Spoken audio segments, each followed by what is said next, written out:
Bonjour et bienvenue au Perma Restart Café, un rendez-vous désormais rituel avec nos amis de la tribune, avec ETX Studio. On est très, très heureux de vous accueillir pour cette nouvelle édition, avec cette idée de promouvoir l'analogie entre la permaculture, le management et la transformation aussi bien managériale que sociétale. En effet, la permaculture peut se résumer de deux façons: par une expression, mieux on mélange, mieux ça pousse, ou un hashtag, mieux, différemment, moins. Ce mieux, différemment, moins qui va être le fil rouge de ce nouvel entretien d'une heure que nous allons faire avec Agathe Bousquet, présidente de Publicis en France, que je remercie beaucoup d'avoir accepté notre invitation et que mon compère Jean-Christophe Tortora va vous présenter. Merci Jérôme. Eh bien, j'ai pensé que pour cette dernière, avant la trêve estivale, il était peut-être bien, puisque nous savons que notre invité d'aujourd'hui chante souvent et paraît-il est une championne dans les karaokés. Donc pour moi, c'était l'occasion de présenter le monde de la pub d'hier. Alors le monde de la pub d'hier, c'était quoi? C'était être une femme dans la pub, femme des années 80, mais femme jusqu'au bout des seins, ayant réussi l'amalgame de l'autorité et du charme.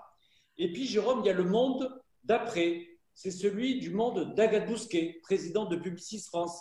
Alors, ça donne quoi? Être une femme de Publicis France, femme des années 2020, mais femme jusqu'au bout des reins, ayant réussi l'amalgame de la créativité et du calme. Merci Jean-Christophe. Donc, on va demander à Agathe de terminer cette émission en chanson. Non, Agathe, merci d'être là. Ce qu'on voudrait, c'est que d'abord, pour lancer le débat, vous puissiez nous dire si cette analogie entre la permaculture et le management et la transformation au sens plus large, et ce mieux, différemment, moins, est-ce que ça vous parle? Si oui, pourquoi? Et sinon, pourquoi aussi? Alors, d'abord, merci à vous de m'inviter aujourd'hui. Je suis très contente d'être là. Merci à Jean-Christophe pour son portrait. Ça me flatte beaucoup et surtout en chanson, en effet, j'adore ça. Je ne chanterai pas à la fin car je ne chante exclusivement que du Eddie Mitchell. Donc, je ne suis pas sûre que ce soit un adepte de la permaculture, donc je ne vais pas mixer les registres. Non, je trouve depuis le début, la première fois où Jérôme, vous m'avez parlé de cette analogie entre permaculture et management, j'ai trouvé d'emblée que c'était une idée absolument géniale et extrêmement éclairante pour nous qui essayons de manager de manière plus utile, plus responsable, plus proche, plus attentive. C'est une analogie à laquelle je n'avais pas pensé alors que je baigne dans une famille qui est très empreinte de ces sujets de permaculture. Et je la trouve extrêmement intéressante et extrêmement… c'est un bon guide, en fait, de réfléchir comme ça, parce que dans les principes de la permaculture, il y a beaucoup de principes qui sont très riches et très utiles pour nous au quotidien dans le management. D'abord, il faut, dans la permaculture, observer et puis faire en sorte qu'il y ait des interactions fructueuses. On respecte la diversité, on valorise la diversité. On pense qu'évidemment, il faut intégrer plutôt que de séparer. On est aussi très soucieux d'inventer face à une situation problématique, face au changement. On se veut inventif. Et tout ça, finalement, traduit en management, c'est extrêmement positif et ça peut proposer des choses, notamment pour les collaborateurs et pour nos entreprises et nos écosystèmes qui soient extrêmement responsables en réalité. Donc, moi, je suis frappée de voir à quel point l'entreprise, de plus en plus, elle doit non pas proposer un cadre qui soit autoritaire pour les équipes, mais qui permette au contraire à chacun d'exprimer ses compétences professionnelles, ses compétences émotionnelles aussi, et finalement soit capable d'observer les différences de ses collaborateurs et profiter de cette diversité plutôt que de la ranger dans des cases. Donc, au fond, la permaculture, pour moi, c'est toujours profiter, tirer parti d'une nature plutôt que de jouer contre. Et finalement, nos entreprises, et dans nos agences particulièrement, je trouve, on a tout intérêt à profiter d'une certaine manière, à tirer parti de la diversité de nos profils, de la diversité de nos créatifs, de la diversité de nos stratèges, plutôt que finalement essayer de les contraindre. Et ce que j'aime énormément avec la notion de permaculture, c'est aussi cette idée que face au changement, on peut trouver soi-même ses propres solutions. Et de ce point de vue-là, ce qu'on a vécu, la crise qu'on vient de traverser et qu'on traverse actuellement, c'est vraiment une sorte de crash test grandeur nature. C'est-à-dire, c'est au fond être capable de s'auto-réguler finalement face à une situation qu'on n'avait jamais connue Et dans cette autorégulation, accepter de faire confiance. C'est ce qu'on a fait finalement. Et moi, je ne connais aucun patron d'agence ou patron parmi mes clients qui finalement m'ait dit, après ce qu'on a vécu, oh là là, je suis hyper déçu de mes équipes, ils n'ont pas joué le jeu. Je n'ai entendu que des gens me dire exactement l'inverse. C'est incroyable à quel point on s'est régulé, à quel point on s'est autorégulé, à quel point les gens on a pu leur faire confiance, à quel point ils ont été à la hauteur de la situation, alors que finalement personne n'avait vécu ce à quoi on a été confronté. Finalement, on s'est retrouvé dans une situation où on s'est rendu compte que faire confiance plutôt que de jouer l'autorité, autoriser la créativité pour trouver des solutions face à un problème plutôt que de tout décider d'en haut, même si évidemment il fallait donner un cadre, tout ça, ça a été un excellent exercice qui, je pense, d'une certaine manière, nous permet d'accélérer aussi sur des nouveaux modes de travail. Ce qu'on aurait mis peut-être 5 ans à faire, on est tenté de le faire finalement là de manière accélérée parce qu'on s'est rendu compte qu'on avait un écosystème et des gens dont la diversité, une fois encore, dans la capacité à jouer collectif, chacun avec leurs forces et leur fragilité aussi et leur émotivité, finalement, ça crée une dynamique assez incroyable et assez productive, finalement, pour nos entreprises.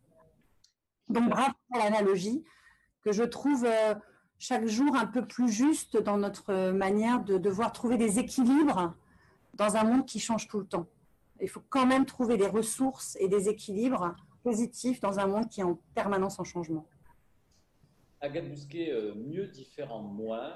Tout à l'heure, j'ai choisi la chanson pour vous décrire, mais on dirait que par votre parcours, vous-même, vous avez plutôt opté pour ce mieux, différent, moins depuis déjà un certain nombre d'années. Mieux, quand on interroge vos clients, vos annonceurs, on a le sentiment que ce qu'ils disent de vous, c'est mieux en écoute, mieux en créativité. Différente vous l'êtes parce que vous avez d'abord démarré votre carrière en sortant de Sciences Po, en choisissant d'abord le milieu associatif dans lequel vous vous êtes beaucoup engagé, notamment venir en aide aux malades du sida. Vous avez créé un festival Solidays.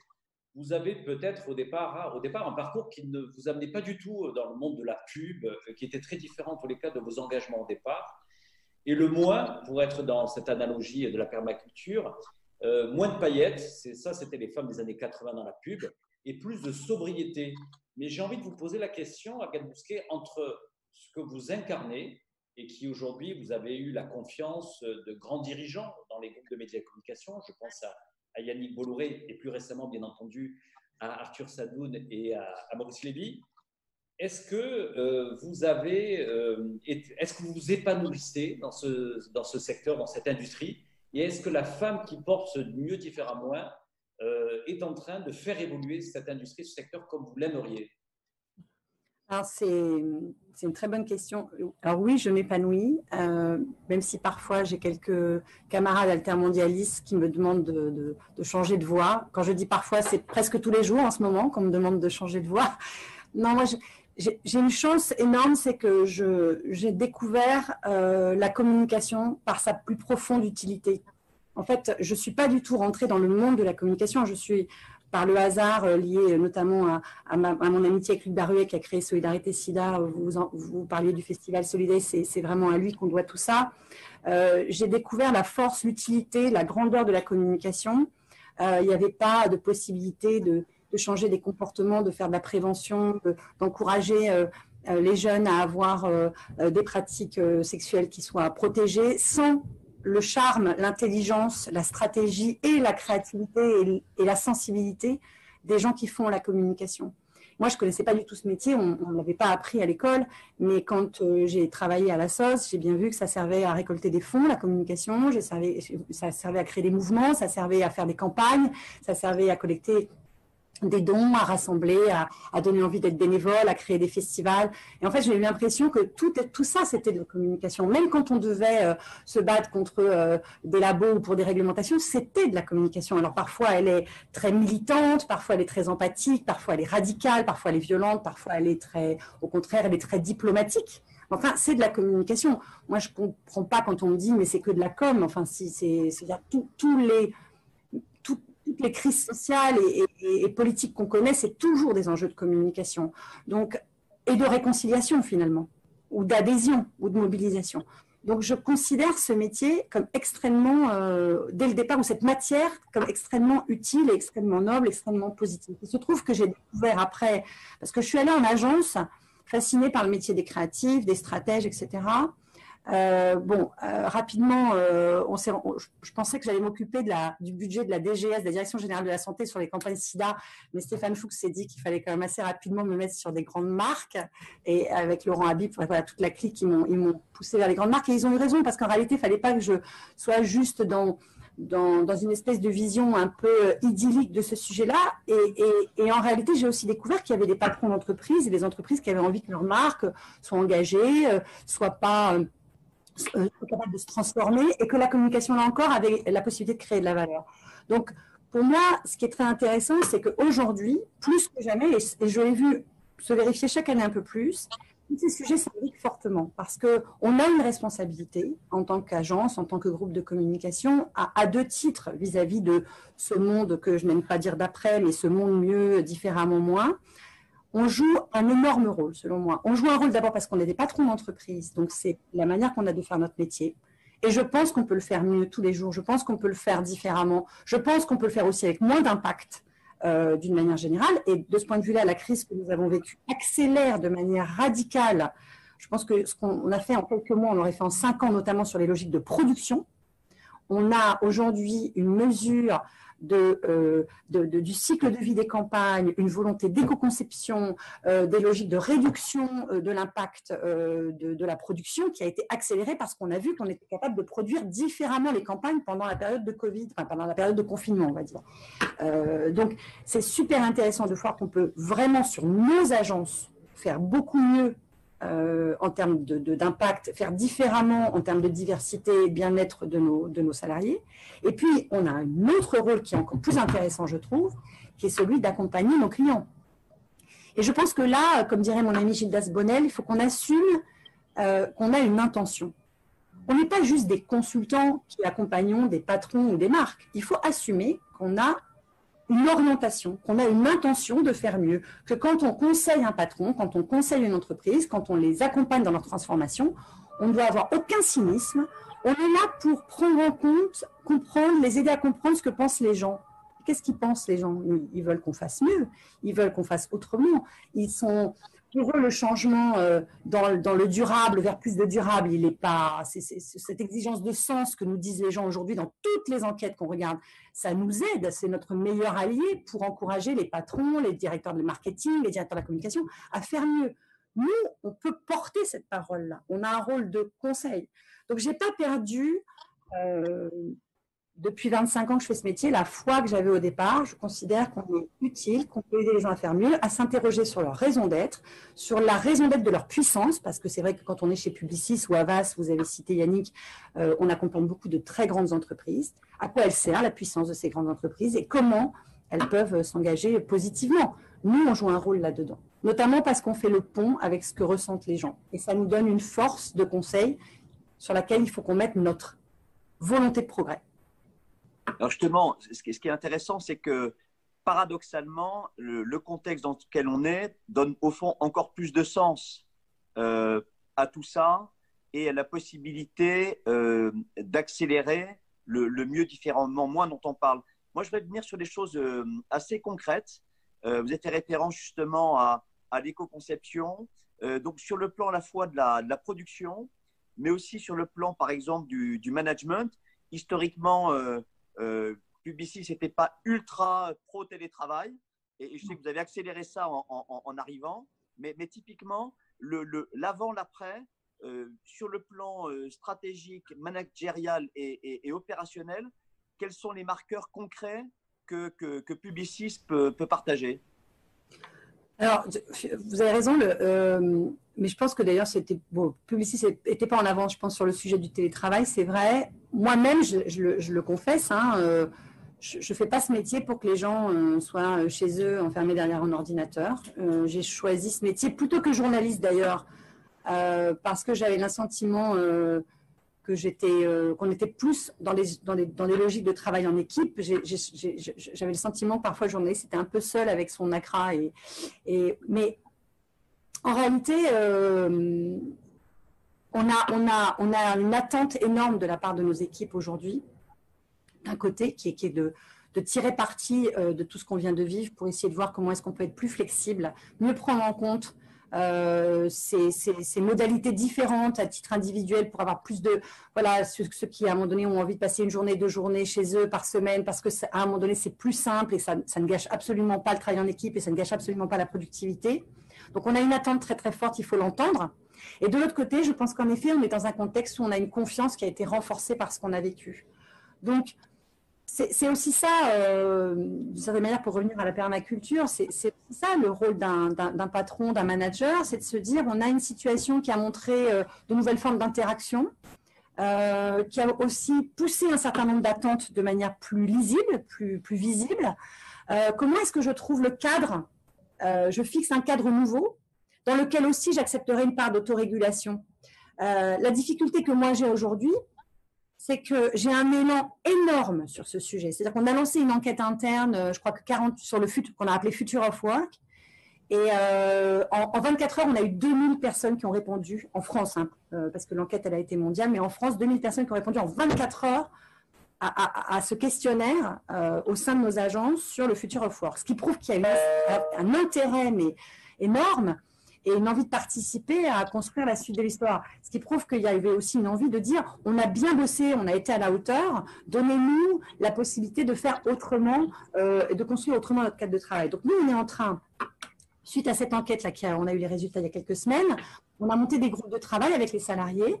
Et ce qui est très intéressant et ce qui va être tout le jeu équilibriste que je vais devoir faire, c'est qu'il y a des gens qui sont tétanisés, même parmi nos équipes, par le fait que d'un seul coup, le collectif se désagrège parce qu'ils tiennent à ce collectif-là et qu'ils ont. Et c'est marrant parce que c'est pas forcément ce qu'on croit aujourd'hui. Dans l'enquête, ceux qui sont les plus inquiets de la perte d'un collectif, c'est les plus jeunes. Donc c'est intéressant parce que finalement c'est ceux qui viennent aussi chercher ça dans nos agences.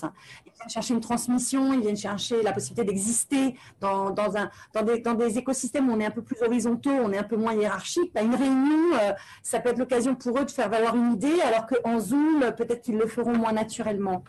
Donc, on doit trouver un juste équilibre entre la possibilité pour chacun d'être dans une forme d'harmonie personnelle et professionnelle meilleure et en même temps que le collectif existe. Alors, évidemment, on va faire plus de flexibilité, ça c'est sûr. On va aussi profiter de notre géographie. On a 3 campus dans Paris. Donc aujourd'hui, dans lequel il y a telle agence au 133 avenue des Champs-Élysées, telle agence à Bastille, telle agence à Gambetta, puisqu'on a un nouveau campus à Gambetta. En réalité, il faut faire plus de flex aussi géographique, parce qu'il y a des gens qui sont d'une agence au 133 avenue des Champs-Élysées, mais qui habitent à côté de Gambetta. Donc peut-être que ça c'est aussi prendre en compte sa géographie. Et de ce point de vue-là, être beaucoup plus ouvert dans notre manière de travailler, de télétravailler, ça c'est certain. Ce qui est intéressant, c'est qu'il y a des agences qui culturellement sont très radicales vers le quasi 100% télétravail et d'autres qui sont plus frileuses. Moi, je vais devoir harmoniser un peu tout ça et laisser aussi à chacun la possibilité de faire des tests, regarder comment ça marche concrètement. On va être très pragmatique. Agathe Bousquet, est-ce que vous êtes une dirigeante inquiète lorsque vous voyez les mouvements anti-pub s'exprimer, notamment lors de la Convention citoyenne ou encore plus récemment lors des élections municipales et notamment dans les grandes métropoles françaises, je pense à Lyon, à Marseille ou encore à Paris, où quelquefois, on va dire, quelques élus verts n'aiment pas trop la pub comme elle peut se faire aujourd'hui. Vous leur dites quoi ? Bon, moi, je pense qu'ils ont raison. Il y a toute une publicité qu'on n'aime pas, ni eux, ni nous, d'ailleurs. Je pense qu'en effet, il y a un mouvement de fond.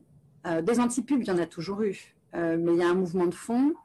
Et c'est le moment pour nous. Paradoxalement, c'est quand même le moment pour nous de montrer notre rôle, à quoi on sert, et aussi, une fois encore, notre intention de mieux faire. On n'y arrivera pas. La publicité, c'est un monde archi encadré. Enfin, franchement, on a un encadrement, une régulation, des tas de législations autour de la publicité. D'ailleurs, c'est assez intéressant de voir que dans les secteurs sur lesquels il n'y a pas de publicité possible, ce n'est pas forcément là où les choses les plus positives se passent. Quand on regarde le secteur de la santé, où on ne peut pas faire grand-chose en publicité, il faut quand même le dire, c'est le Far West sur le digital. On voit bien que là où il y a de la publicité, il y a de la régulation, il y a du contrôle, il y a des contre-pouvoirs, Et finalement, en termes d'information, ça permet aussi de calibrer des messages. Là, il n'y a pas de publicité, il faut encore comme la santé. Moi, régulièrement, dans mon entourage, ça doit être valable pour vous, je me dis, mais comment est-ce que tu peux aller écouter sur ta propre maladie des choses qui viennent de sites internet où honnêtement, on te raconte n'importe quoi. Donc, une fois encore, je crois que notre métier est utile, il crée de la valeur pour les entreprises, il crée de la valeur économique, il crée de la valeur sociale, il crée de la valeur sociétale. En revanche, il n'est pas toujours bien fait et il peut largement mieux faire en termes d'impact sur les gens et sur la planète et aussi en termes de créativité. Par rapport à tous ces gens qui n'aiment pas la publicité, notre rôle à nous, agence, et d'ailleurs on veut le faire dans le cadre d'états généraux que Mercedes Serra, la patronne de la filière communication, a annoncé, que Laurent Habib, le patron de la ACC, Gauthier Piquet, le patron de l'UDECAM, et avec l'UDM, tous ces acteurs veulent se mobiliser sur des états généraux pour permettre de faire en sorte d'aborder notamment parmi les thèmes, en grand thème, celui de la communication responsable. Ça doit être l'occasion pour nous de parler, de dialoguer et de construire avec des gens qui n'aiment pas ça, il faut qu'on entende. Et pour montrer aussi qu'on a des capacités de progrès sur ces sujets-là. Ce n'est pas du bullshit ce que je dis. Moi, je pense qu'on n'a aucun intérêt à se retrouver politiquement avec plus de règles, plus de règles, plus de règles. Il faut que nous aussi, on soit les acteurs de notre propre régulation. Or, aujourd'hui, honnêtement, pour un homme politique, c'est hyper facile d'attaquer les publicitaires. Hein. Je veux dire, franchement, on ne nous aime pas. Donc, rajouter des lois et des règles là-dessus, franchement, c'est la solution la plus facile politiquement. Pour répondre à une revendication notamment écologiste. Alors qu'en réalité, ce qui serait plus intelligent, parce que la publicité, c'est quand même ce qui garantit aussi les médias qui travaillent bien et qui travaillent avec des moyens, c'est aussi ce qui permet de faire vivre énormément d'événements, énormément de partenariats, enfin, c'est du financement en réalité d'une vie économique et sociale. Je pense qu'il faut dialoguer pour faire en sorte qu'elle soit plus intelligente, moins intrusive, juste, régulée. Peut-être qu'il y a des secteurs qui doivent sortir de la possibilité de la publicité. Pourquoi pas ? Moi, je suis fermée à aucun dialogue.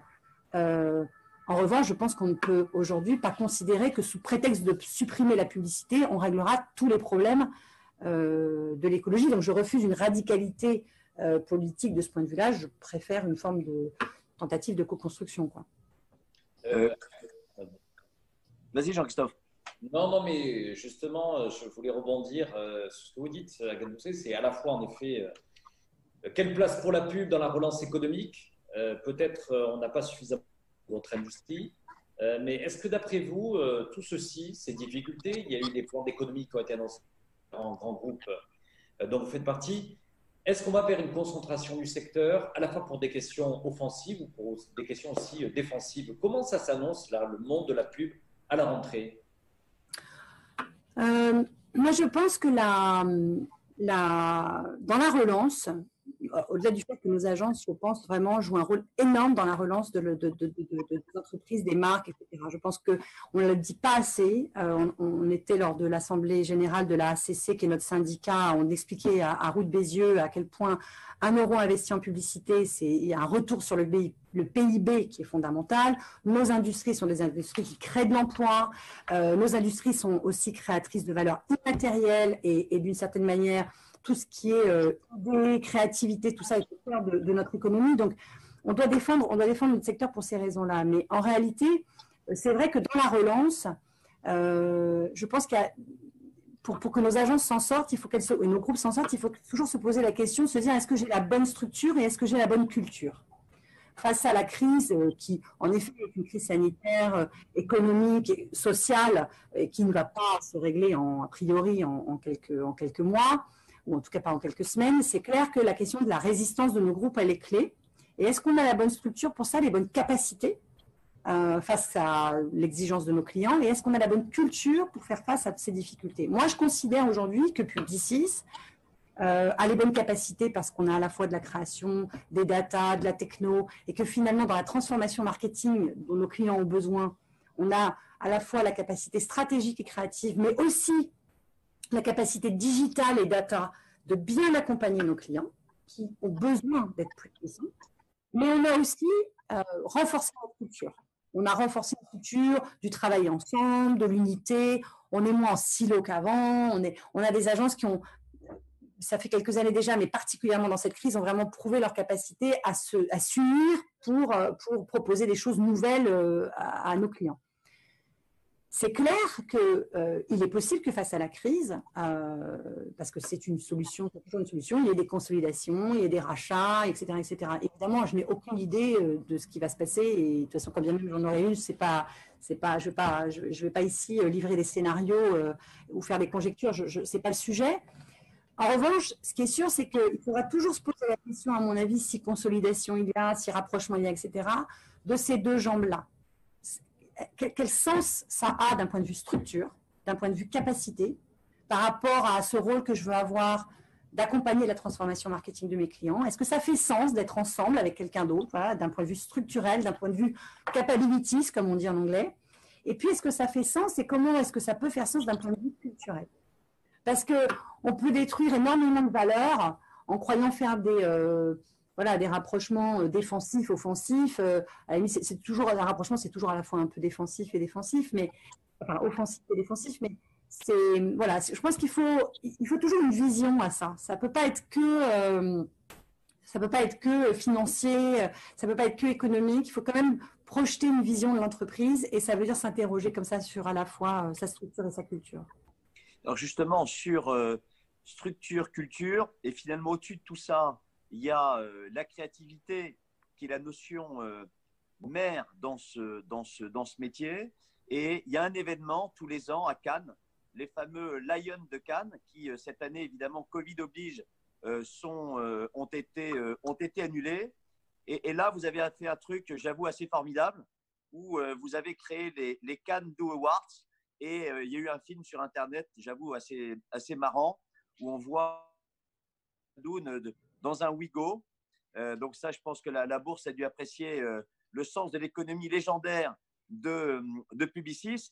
Je voudrais que vous nous racontiez finalement ce coup, mais derrière ce coup-là, moi, je n'oublie pas que c'est Bruno Le Maire qui vous a remis la Légion d'honneur.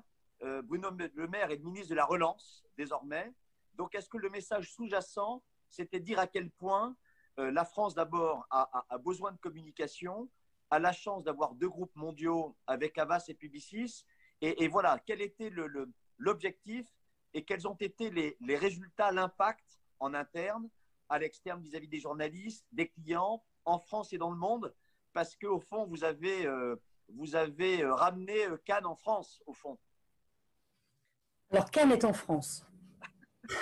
Oui, mais c'était quand même très anglo-saxon. Hein. Non, mais c'est au-delà de la blague. Non, les Cannes Awards, d'abord, je pense qu'Arthur a vraiment, dès le premier jour de la crise, qui a commencé assez tôt dans notre monde, puisque dans notre monde, ça a commencé en Asie, et l'impact a été très fort pour Publicis très tôt avec le confinement en Asie. Puis après, l'Europe est là aujourd'hui. Évidemment, aux États-Unis, c'est extrêmement dramatique ce qui se passe, et en Amérique latine. En réalité, Arthur, il a décidé dès le départ de parler beaucoup aux salariés pendant la crise, de communiquer énormément avec eux. Il faisait une vidéo par semaine, il a fait des plénières, mais quasi tous les 15 jours avec tous les managers, avec les salariés. Enfin, bon, il a démultiplié les actions de communication interne. Il a assez peu parlé à l'externe, mais énormément en interne. La créativité, c'est le cœur de notre métier. Bien sûr, on fait de la data, du digital, etc., de la transformation, bon, mais la créativité, c'est le cœur de notre métier. Et en réalité, il avait très envie, et il a suggéré cette idée à Maurice, qui a dit oui tout de suite, parce que Maurice adore ce genre de choses. Il avait très envie que Cannes existe en interne. Et donc, il a lancé sur la plateforme Marcel voilà, un grand appel à vote, en réalité, des meilleures campagnes. Alors, ça a été incroyable, parce qu'il y a eu plus de 15 000 votants. Nous, on a envoyé une cinquantaine de dossiers en France, mais il y a eu 1400 dossiers envoyés par toutes les agences. Il y a eu un jury. Enfin, ça a été vraiment, ça a dépassé largement ce qu'il espérait. Et finalement, il fallait après révéler tout ça. Et je pense qu'il a eu envie de dire la fierté de la création. Il avait eu envie de faire un grand élan de mobilisation. Et puis, derrière, il y a une volonté, en effet, politique, de dire, dans cette morosité ambiante, alors que tout le monde parle de compètes perdues, de réduction de budget de communication, etc., il a eu envie de stand out for creativity, quoi. Il a eu envie de faire une creativity pride pour dire quoi qu'il arrive, même enfermé, même confiné, etc., notre métier, ça reste celui-là, ça reste des grandes idées. Et il voulait une forme de résistance. Vous savez, ce groupe, c'est un groupe assez résistant quand même. Hein. C'est un organisme dont on sait il est capable de renaître de ses cendres, au sens propre comme au sens figuré. Et donc, je pense que voilà, il y avait quelque chose qui était de l'ordre d'une volonté un peu politique. Voilà. Et après, ils l'ont fait. Alors, Anne Demopou, qui est directrice de création, a eu cette idée de film, qui en effet, c'est chouette parce qu'on voit, ça fait un bien fou. On voit qu'ils s'amusent, on voit qu'ils sont ensemble, on voit qu'ils sont complices, on voit que voilà. Et du coup, c'était assez chouette pour nous tous. C'était une grande fierté interne. Et puis après, ça s'est vu à l'externe, tant mieux. Mais c'était surtout un moment. Et par ailleurs, par rapport à nos sujets permaculture, ce qui était intéressant, c'est qu'il y avait un prix. Donc, il avait le top 10 des meilleures campagnes pour lesquelles on votait en interne. Et il y avait un top 10 sur un prix d'intérêt général, où la France a gagné d'ailleurs. Enfin, Publicis Conseil, l'agence a gagné. Et ça aussi, c'est très symbolique du fait qu'une agence comme les agences, c'est à la fois de la dette, hein, il faut qu'on fasse bien notre métier. C'est à la fois aussi du don, hein, au sens, il y a beaucoup de mécénat dans les agences de publicité, de création, on ne sait pas assez, mais il y a énormément de mécénat de compétences auprès du monde associatif. Le monde associatif est très soutenu par les agences de Publicis et d'autres grands groupes. Hein. Et cette partie-là, elle est absolument clé dans l'écosystème aussi économique et sociétal. Agathe Bousquet, durant ce confinement, durant toute cette période, on a bien vu comment le digital était clé, était important. C'est vrai qu'à la tribune, on voit bien que les entreprises les plus digitalisées sont souvent les entreprises qui ont le mieux résisté. Et paradoxalement, dans cette période-là, les GAFA ont peu délivré de messages, c'est-à-dire qu'ils ont certainement gagné en rentabilité, mais pas beaucoup en termes d'image. Que conseillez-vous justement à vos annonceurs, à vos clients ? Est-ce que vous leur dites qu'il faut boycotter Facebook ou pas, avec bien entendu cette polémique qui prend beaucoup d'ampleur dans le monde? On est historiquement, je crois, Publicis Média, et je pense que Jérôme, qui connaît un peu Gauthier Piquet, ne me contredira pas, il est le patron de Publicis Média, on est un partenaire depuis très longtemps hyper exigeant pour Facebook, pour ne citer que. On leur demande des comptes, on les bouscule, on profite d'une forme de rôle de tiers de confiance vis-à-vis de nos clients et d'un rapport de force possible, un rapport de force positif possible pour l'intérêt de nos clients, poser les bonnes questions, demander des garanties sur les environnements, sur la brand safety, sur des datas hyper claires, des métriques hyper claires, etc., etc. Donc, on a une volonté depuis longtemps, et elle sera permanente, d'exigence, d'attente, comme un client finalement, vis-à-vis de ces plateformes. Donc, concrètement, on n'appelle pas nos clients, c'est leur décision, on n'appelle pas nos clients à boycotter, c'est leur décision. En revanche, on est là pour les accompagner, mais pas parce que là, il y a une espèce de phénomène de boycott, mais depuis toujours et pour toujours sur quoi investir. Est-ce que cet investissement, il est performant? Est-ce qu'il se fait au bon endroit, au bon moment, auprès de la bonne personne et dans le bon environnement, avec toutes les garanties possibles qu'une plateforme aussi successful, aussi riche, j'ai envie de dire aussi puissante que Facebook, doit garantir à ses clients?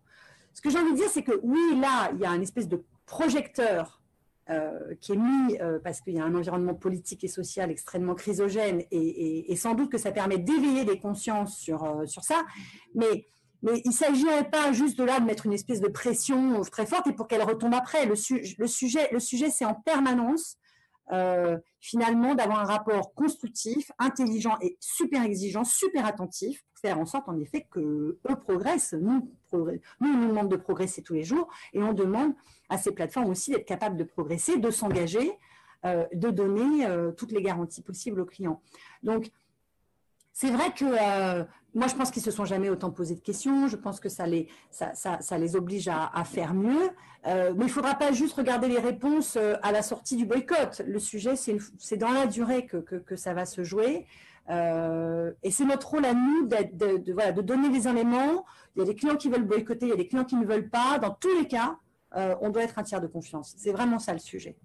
Et jamais relâcher la pression. Mais comme on ne relâche pas la pression vis-à-vis de nous, hein, comme on ne relâche pas la pression vis-à-vis des médias pour respecter un contrat de lecture, c'est pareil. Agathe Bousquet, dans cette deuxième partie du Perma Restart Café, on a envie de mieux vous découvrir, de mieux savoir qui est Agathe Bousquet.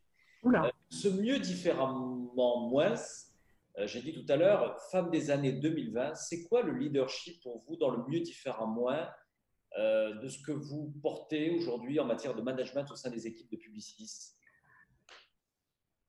Ce qui est sûr, c'est que de la même manière que nos clients, je pense qu'un leader aujourd'hui, c'est forcément un leader qui a une vision un peu durable des choses et de son métier. C'est pas simplement, ce qui n'est pas toujours évident hein, quand il y a la pression financière, la pression des actionnaires, etc. Mais pour moi, un leader, c'est quand même quelqu'un qui a une vision un peu forte, un peu assez naïvement, je dirais, belle de son métier, noble de son métier, et qui se dit qu'en effet, c'est pour ça que j'aime bien votre mieux différemment moins, et qui s'interroge sur le chemin pour réussir et pour mobiliser autour de cette vision, comment est-ce qu'en effet il peut se faire en étant plus utile et plus responsable dans la manière de faire son métier.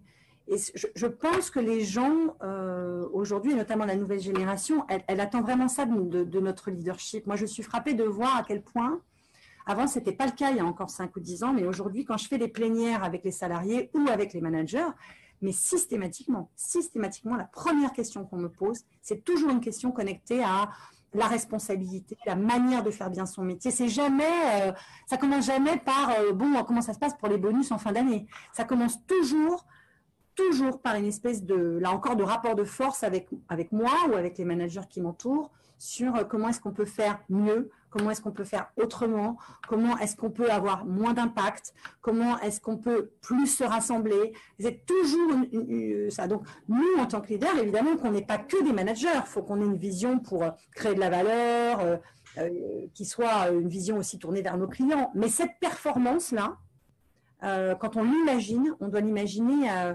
dans notre leadership avec ce concept du mieux différemment. Moi, qui pour moi, quand je l'ai découvert récemment, je me suis dit que c'était quasiment une nouvelle manière d'organiser une feuille de route de patron. On pourrait tout à fait mettre des KPI en face. Enfin, je ne sais pas si vous avez prévu de le déposer comme voilà, une nouvelle manière de ranker la performance des entreprises. Mais enfin, honnêtement, c'est une nouvelle grille de lecture qui peut s'organiser autour de ça. Et c'est un peu comme ça que je le vis. Et je pense que c'est comme ça que les nouveaux leaders ont une chance de durer. Je disais l'autre jour à un patron, quoi qu'il arrive dans ce 21e siècle, si tu veux que ta marque elle soit emblématique, tu n'as pas le choix que d'être un thought leader. Tu n'as pas le choix que d'être quelqu'un qui a une vision de ton marché. Tu ne peux pas être juste dans une réponse de rendement. Parce que la réponse de rendement, elle ne t'emmène que face à des… Il a réussi ou il n'a pas réussi, et ça va changer selon les mois, ça va changer selon les trimestres, ça va changer selon les semestres. Enfin, tu ne peux pas être que dans cette arithmétique-là du rendement. Tu dois nécessairement être dans une vision plus qualitative de ton rôle à la tête de l'entreprise. Et au fond, à la fin, si l'action n'a pas monté, et que finalement la croissance n'est pas là, mais qu'en réalité, quelque chose de plus immatériel, mais au fond de profondément important à créer de la fierté, de la réconciliation interne, de l'adhésion de tes clients, de la bonne réputation, etc., bah, tu resteras dans l'histoire quand même comme un grand patron. Alors justement, une information, Agathe. Effectivement, cette analogie avec la permaculture, au départ, c'est une intuition managériale. D'ailleurs, au début, on me parlait de spermaculture, c'est dire si j'ai eu besoin de faire de la pédagogie sur le sujet. Voilà. Exactement. Et non, et ce qui est vrai, c'est que avec Jean-Christophe, on a cette conviction forte, d'où la naissance du Perma Restart Café. C'est vraiment un combat, une conviction, un drapeau qu'il faut porter. Et effectivement, j'en profite pour annoncer la création de ce qu'on a appelé le perma collectif, qui est cette idée de pouvoir accompagner des grandes organisations, à la fois en conseil, en communication, et Publicis c'est bienvenu, en aménagement. On travaille avec un collectif fabuleux qui s'appelle Merci Raymond, où il y a à la fois un polytechnicien, un jardinier, une ingénieure agronome, un architecte, qui ont conçu, en l'occurrence là, les nouveaux locaux de TX, dans cette idée d'être comme une ferme de permaculture, et effectivement aussi toute la partie talent, Et voilà, c'est totalement empirique, mais on s'est aperçu que ce mieux différemment moins parle beaucoup aux patrons de toute taille. Et effectivement, d'une intuition, on va faire effectivement, on va essayer de structurer ça.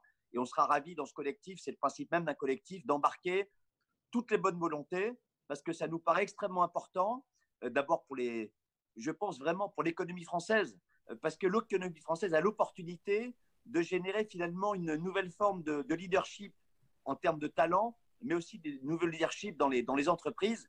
Et on a la chance, quelle que soit la taille, d'avoir des entreprises capables de démontrer ça fortement. Je reviens une seconde sur le leadership.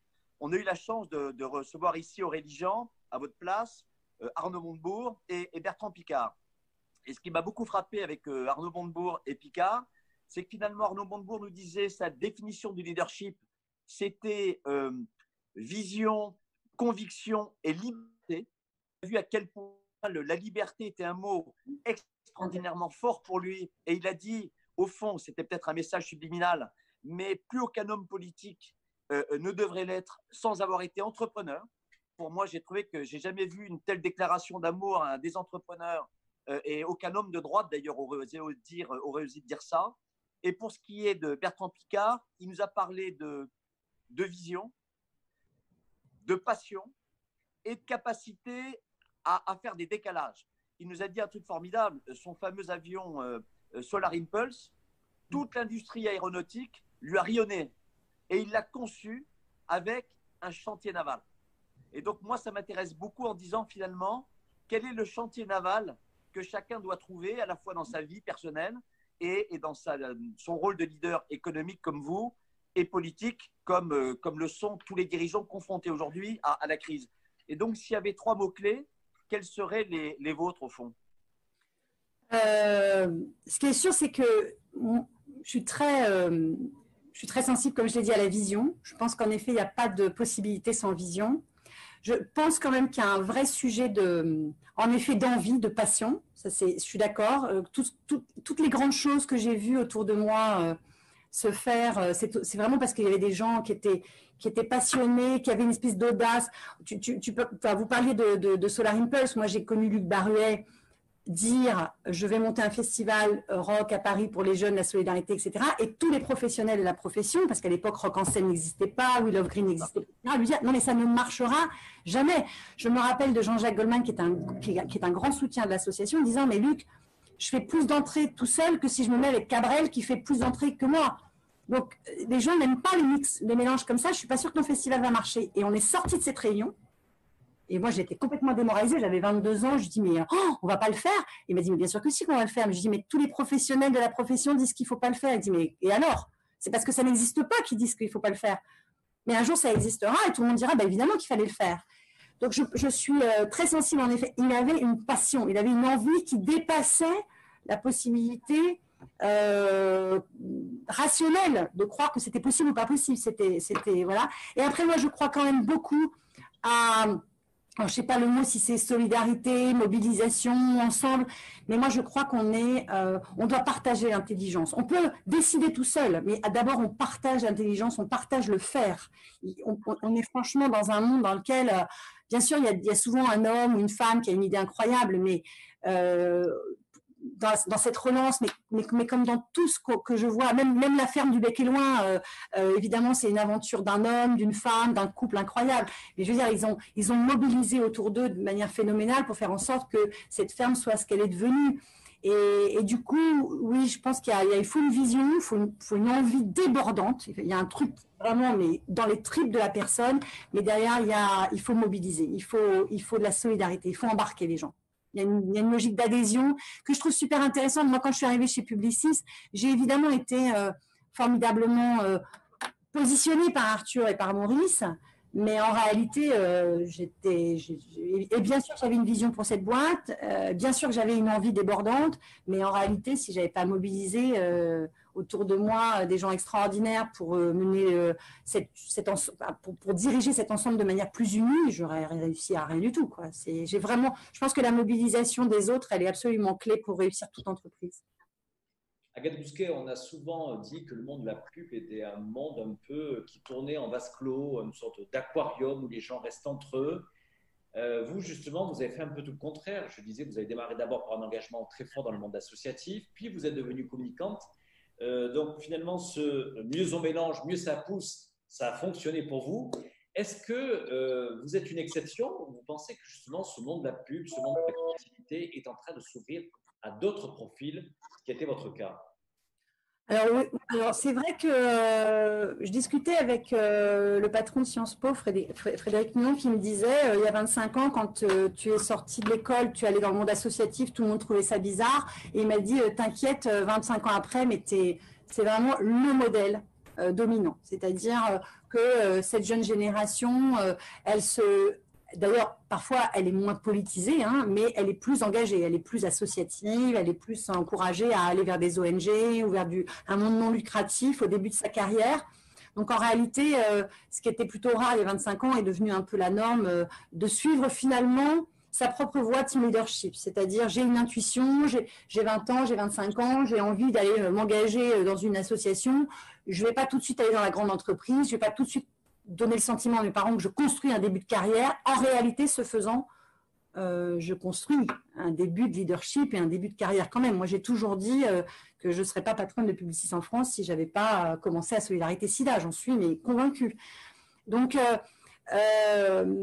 je pense qu'aujourd'hui, on est amené, nos structures, nos entreprises, nos grands groupes, on est amené de toute façon à accueillir et à s'ouvrir à des profils qui ont envie, soit de vivre ça en parallèle, soit qui ont vécu ça au début de leur histoire, et pour qui ça compte, ces engagements-là. Donc, et c'est une richesse, c'est une chance, mais de toute façon, quand même, on ne le voudrait pas. Nos talents, nos recrutements, ils sont empreints désormais de cette culture beaucoup plus imbriquée avec le monde associatif et l'engagement personnel. Donc, c'est une chance. Et après, c'est vrai qu'il y a beaucoup de caricatures sur le monde de la communication et de la publicité. Je pense qu'il y a des films et des livres qui ne nous ont pas aidés à montrer autre chose. En réalité, moi, je le dis souvent, hein, il y a en effet des choses parfois un peu caricaturales.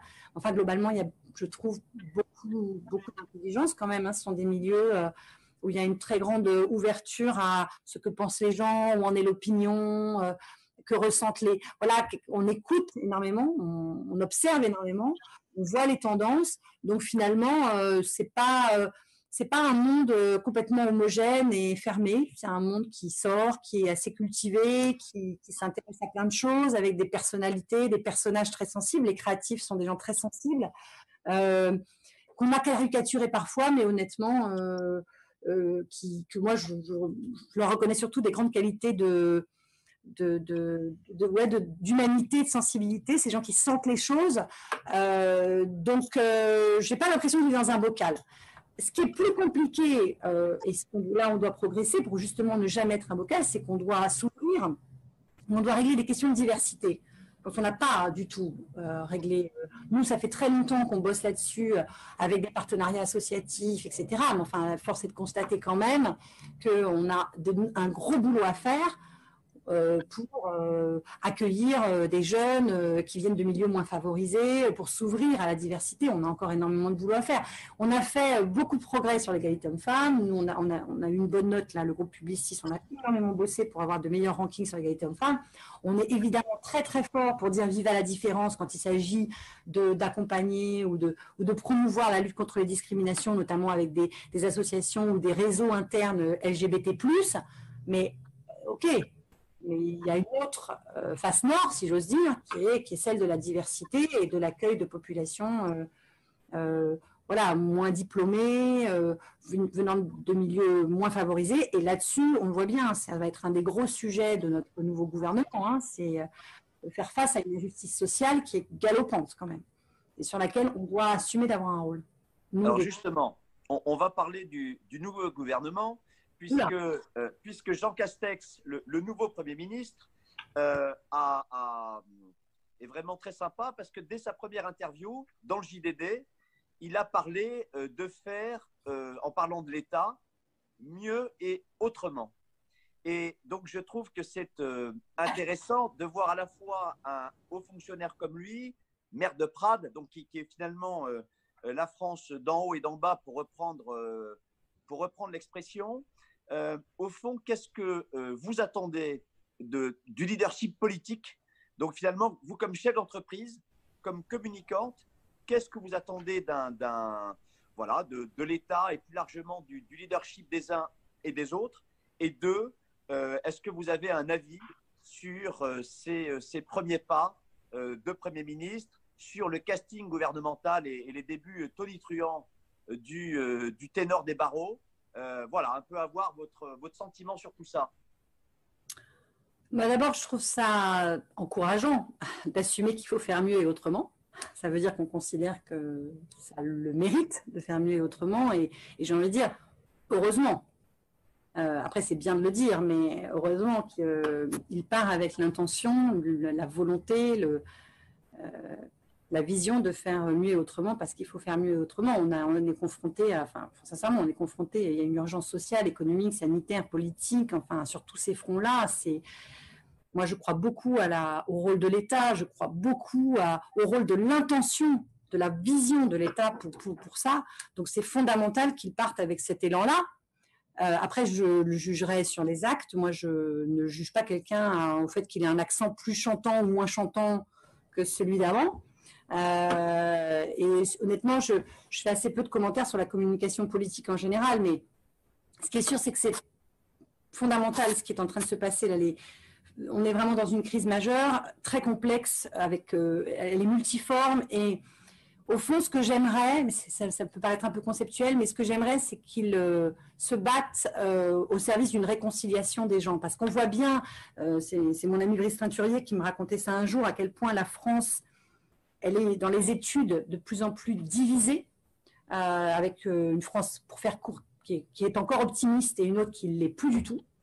Et d'ailleurs, après, on voit bien, c'est transversal aux populations jeunes ou âgées, c'est même plus l'histoire gauche-droite, enfin, c'est beaucoup plus profond que ça.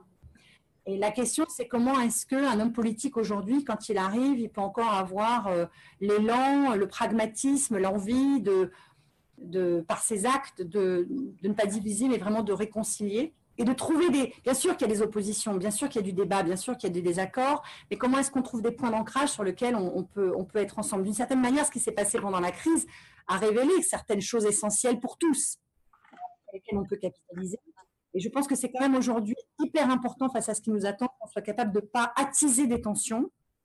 Ça passe par énormément de capacité d'écoute et de dialogue, d'estime de chacune des parties. J'espère que voilà, il a ce sens-là de la réconciliation. Et puis il y a une autre chose que j'attends de lui, mais sur lequel j'avoue que j'ai pas toujours été satisfaite, c'est le rapport à l'Europe, parce que je pense que dans la réconciliation, ce serait sympa de donner une place un peu noble à l'Europe, et que ça ne serve pas que de défouloir, mais plutôt qu'on arrive à remettre un projet européen intelligent, parce que ce qui a révélé aussi et ce qui a exacerbé cette crise sanitaire, une fois encore, économique, sociale, et ça va s'aggraver, c'est à quel point on avait besoin d'ensemble plus large pour être capable d'affronter tout ça. Mais ça implique de dire que tout ne se règle pas à Matignon et à l'Élysée, mais qu'on a besoin aussi d'un dialogue et d'une réconciliation, et donc d'anoblir aussi la fonction européenne. Et peut-être en partageant un petit peu une part du mérite des choses positives qui peuvent nous arriver à l'Europe. Voilà. Donc, j'attends beaucoup de choses de lui, mais j'ai un vrai angoisse de cohésion dans le pays. Voilà. Agathe Bousquet, moi j'aimerais profiter de votre présence avec nous ce matin pour quand même simplement un petit peu décrypter ou comprendre comment Emmanuel Macron a pensé ce nouveau gouvernement. Il a dit il faut réinventer la France. Donc quand on se penche un petit peu sur ce gouvernement, et si on applique la formule mieux, différent, moins, mieux, on a le sentiment qu'en choisissant un Premier ministre, maire de Prades dans les Pyrénées-Orientales, il apporte une dimension peut-être un peu plus locale, un peu plus en proximité. C'est certainement au-delà de la compétence, on lui donne aussi ce crédit de la proximité du territoire. Mieux, dans peut-être une relance verte portée plus politiquement en ayant choisi Barbara Pompili par rapport à Elisabeth Borne. Le différemment, j'aimerais que vous le commentiez également. On voit bien que le différemment, il est plus porté par on va dire une présence plus forte de la dimension people. Roselyne Bachelot, Éric Dupond-Moretti, je voudrais que vous commentiez ces choix. Et enfin, le moins, alors certains diront moins de macronistes, vous savez, on a dit moins de Marmont, moins de gauche, un gouvernement plus à droite, moins de technocrates. Voilà. Alors, cette recette du mieux différent moins qu'a fait le choix du président de la République, alors il ne s'agit pas bien sûr qu'on vous demande votre analyse, voilà, ou vous donniez quelles sont vos préférences, mais plutôt de ce cocktail, Réinventer la France, vous en pensez quoi? Alors, en effet, je ne vais pas faire de politique politicienne. Je pense qu'il a choisi des personnalités. J'espère qu'il les a choisies parce qu'il a confiance dans leur professionnalisme. En tout cas, ce qui est sûr, c'est qu'il a choisi des personnalités qui ont des points de vue, avec lesquels on peut ne pas être d'accord d'ailleurs, et je ne suis pas d'accord avec tous, mais il a choisi des personnalités assez fortes, je suppose, qu'il considère qu'elles sont à la hauteur professionnellement, et avec des points de vue. À chacun d'entre eux, justement, et je pense que ça va être le jeu du Premier ministre aussi, c'est faire en sorte justement que ça soit pas que des individus, mais que ce soit aussi un collectif. Et une fois encore, qui porte une idée forte de pas faire des coups d'éclat, mais plutôt d'avancer ensemble. Et, enfin, à mon avis, il y a un truc permaculture à peut-être faites-leur faire un séminaire à la ferme du Bec et Loin. Parce que faut faire quand même à des gens, voilà, ils sont heureux. Il y a beaucoup de femmes, donc il y a des points positifs, hein, mais c'est quand même des personnalités assez fortes. Donc, il faut que ça ne tire pas dans tous les coins et que ça donne un collectif qui permette d'écouter une fois encore une crise qui est multiforme avec intelligence, avec intégration et pas division. Un collectif qui soit capable d'être inventif dans la galère et pas juste dans la posture. Voilà. J'attends de voir, en gros. Hein. J'attends de voir. Ok. Dernière question, parce que on est quasiment au bout de cette heure de conversation. Vous avez parlé d'avoir un point de vue. C'est fondamental dans la vie. Et vous qui conseillez tous les jours des grands patrons, est-ce que vous avez le sentiment que les grands patrons sont sensibles ou vont l'être au mieux différemment moins au sens du monde qui les entoure? Et est-ce que vous êtes prête ou il vous est déjà arrivé de renoncer à travailler avec une grande entreprise ou une personnalité justement parce que vous ne partagez pas fondamentalement le point de vue ou les valeurs ou les produits que telle ou telle entreprise faisait ou ferait? C'est une bonne question. On a déjà refusé, en effet, ça est arrivé l'année dernière d'ailleurs avec Clément Leonarduzzi, de travailler pour une entreprise. Donc, c'est déjà arrivé au titre de la structure. Et puis après, ici, il y a des clients pour lesquels on travaille. Il y a des gens qui n'ont pas envie de travailler pour ces clients-là. Voilà. Certains n'ont pas envie de travailler pour certaines boîtes d'agroalimentaire, des pétroliers. Voilà, on a 600, 700 clients très différents, donc c'est très faisable de ne pas amener quelqu'un qui n'a pas envie de travailler pour telle boîte à le mettre sur d'autres dossiers. C'est absolument pas un problème et ça arrive très régulièrement qu'on nous dise écoute, j'ai pas envie de bosser pour ce client-là. Ça arrive dans toutes les agences et c'est très bien. Et je pense qu'en effet, après, il y a beaucoup de clients où en fait, c'est pas inintéressant d'avoir quelqu'un qui n'est pas très fan de la marque au départ. Et de se rendre compte qu'en fait, justement, en conseillant, on peut aussi, parce qu'on n'est pas complètement groupé de la marque qu'on conseille, on peut l'amener aussi à progresser. Et pour répondre à votre première question sur les patrons, ils ne vivent pas dans un bocal, hein. Alors certains plus que d'autres quand même. Enfin, ils ont des enfants, des petits-enfants, ils ont un entourage, ils ont été confrontés comme nous à la crise. Ils savent que les marques ont repris du sens dans cette crise. Il y a des marques qui se sont révélées, des marques ont été un peu absentes, vous l'avez dit, vous avez sous-entendu là-dessus Jean-Christophe, des choses assez intéressantes. Donc, ils savent que la raison d'être qui était ordre du jour numéro 3 devient ordre du jour numéro 1. Ils savent que la marque et l'engagement, c'est complètement connecté pour créer une proximité aussi avec leurs consommateurs. Et et finalement avoir encore du sens dans la vie de ces consommateurs au XXIe siècle. Donc, ils ne vivent pas du tout dans un bocal, et sur ce terrain-là, de moins en moins. C'est-à-dire qu'il y avait ceux pour qui c'était un peu loin, et là, c'est vraiment très, très proche. Donc, tout ça, quand même, une fois encore, ces dernières années, et particulièrement cette année, il y a eu une accélération avec une positive change sur lequel on doit tous capitaliser fortement.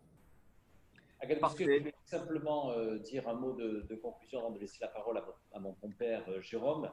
Je l'ai dit tout à l'heure, être une femme, on l'aura compris ce matin avec vous, être une femme des années 2020 avec Agathe Bousquet. Simplement, si je vous montre cette une de Mathieu Persan, Réinventer la France, en une phrase, vous me dites quoi, Réinventer la France par Agathe Bousquet? Ça va se faire avec les gens. Si les hommes politiques, là, ils pouvaient profiter de leur personnalité très forte pour faire en sorte que les gens se réintéressent à la chose publique et choses politiques, il faut réinventer la France avec les gens, pas à coup de 30% de gens qui votent. Voilà. Donc, réinventer la France avec. Merci. Parfait. Merci beaucoup, Agathe.